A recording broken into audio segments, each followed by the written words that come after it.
All right, welcome back to Terrible at Fishing. We're going to talk about what I deem as necessary equipment, or actually baits, out on my boat. So let's watch my funny intro again.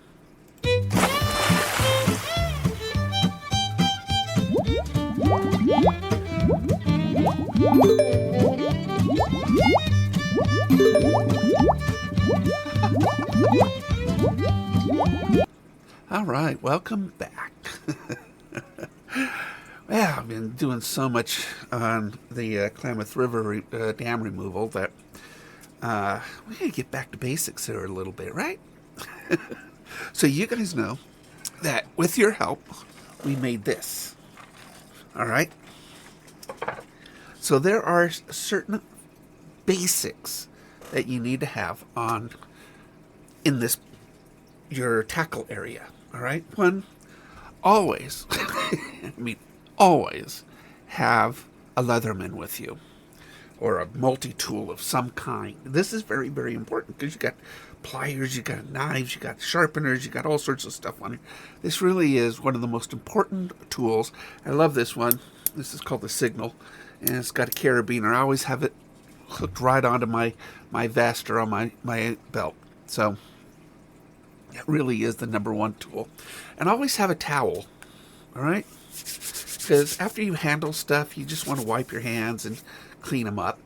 So that's real important. But let's talk about tackle, all right? But you got to have a multi-tool. You just got to. So the way I've got this sort of designed is that I've got from small to more advanced, larger. And the big box on top's got the big swim baits. So, you guys know if you go small, you catch more. It's just the way it is, right? Always go small. If you're having a hard day and you want to get the bite started, you really want to go small. So, spinners and tubes really is the key to this box. Spinners and tubes. So you really can't go wrong with spinners and tubes. If you do that, this is the box that catches almost everything. It just is. I mean, if I'm having a tough day and I'm not getting it, I'll just throw a spinner or a tube out there and I'll just start catching stuff. But you guys know I love my hard baits. So this is my finesse hard bait box. So this is all my hard baits that are 3/8 ounce or lighter. Very, very small. I've got top water in here. I've got, this is actually cool. I just painted another one of these. You're going to laugh at this. But this right here is a glide bait. I know. How can a glide bait and a jointed glide bait be a finesse bait? It's because it's this big. Big. So this little glide bait is really pretty good. I just painted another one on this, and it's in the back curing. So really a neat little bait, I know. But you also, you've got other baits here that I've painted, and you guys know bluegill patterns do really, really well. Here's another finesse glide bait. It's a bluegill pattern. Painted this. And then I've got a paddle tail blue bait too. So it's amazing that these baits right here, I got a bunch of them. Because you guys know I love finesse fishing. And all of these baits will catch a lot of fish. So basically we're sort of moving down here. So that's the number 2 box. The number 3 box is chatterbaits and jigs and a few topwaters. I got some topwaters on here. So sort of had to combine them. So chatterbaits is the only way I can have success with plastics. Chatterbaits work really, really well. And then, of course, I got jerkbaits. Jerkbaits work very, very well. And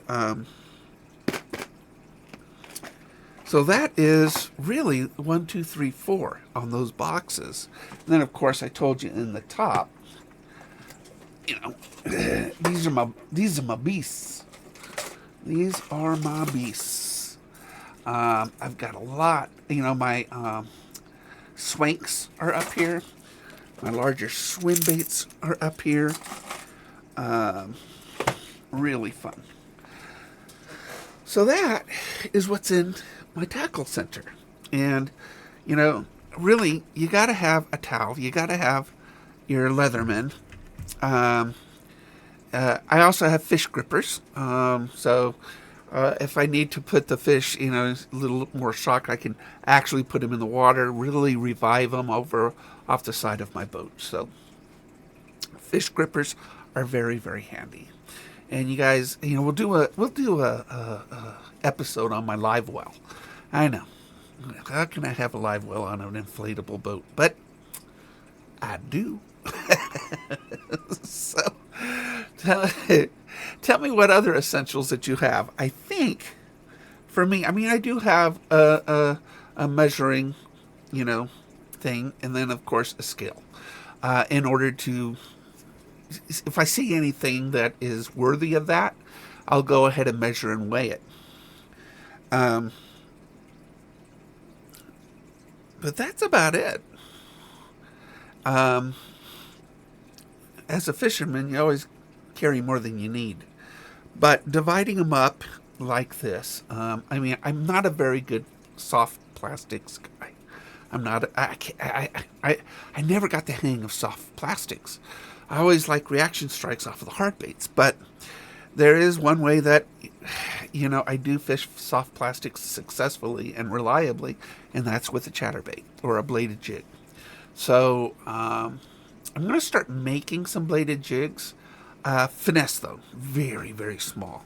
I've been watching some really neat videos on that, so I want to create a very small, like 1/8, 1/16 of an ounce bladed jig. I don't know if you can get it that light, but we'll get it really light. So anyway, thank you very much for checking me out, and we will see you guys in the next video.